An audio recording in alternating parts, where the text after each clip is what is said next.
इस दफ़ा हमारा स्लोगन है उजरत, तहफ़्फ़ुज़ और सुकून। मईशत चलाने में भी नहीं हमारा नाम, बच्चे, घर, रिश्तेदार सब हमारी जिम्मेदारी।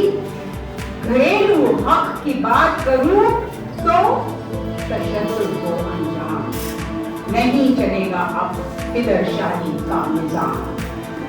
खेतों और खलियानों में, फैक्ट्रियों की मशीनों में, दफ्तरों की फाइलों में, आप लोगों की झाड़ों कि हम इस दफ़ा ये बात सामने ला रहे हैं कि औरत सुबह से रात तक मेहनत मजदूरी करती है, मगर उसको ना सही उजरत मिलती है, ना उसका कोई तहफ़्फ़ुज़ है और ना कोई उसके सुकून के मौक़े हैं। तो हम ये समझते हैं कि समाज जो है, मुल्क जो है, वो औरत की मेहनत और मजदूरी पे ही चलते हैं, तो उनको रिकग्नाइज़ किया जाए। हम रीडिफ़ाइन करना चाहते हैं ये सारे अल्फाज कि मेहनत और मजदूरी क्या चीज़ है।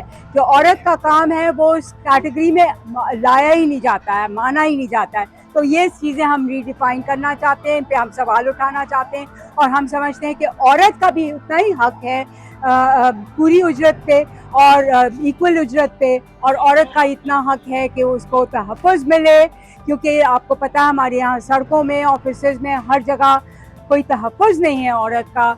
आए दिन रेप होते हैं, आए दिन हैरेसमेंट फेस करना पड़ता है और फिर आखिर में ये कि कोई उसकी सिक्योरिटी नहीं, कोई सोशल सिक्योरिटी नहीं है, कोई बेनिफिट्स नहीं है, हेल्थ की कोई फैसिलिटीज़ नहीं है। तो ये सारी चीज़ें हम लोग उठा रहे हैं इस दफ़ा, और हम इस तरीके से अपने स्कोप को हमने वाइड किया है। इसमें सैनिटरी वर्कर्स के डिमांड्स भी हैं, इसमें नर्सेस के डिमांड्स भी हैं, इसमें फ़ीमेल डोमेस्टिक वर्कर्स के डिमांड्स भी हैं।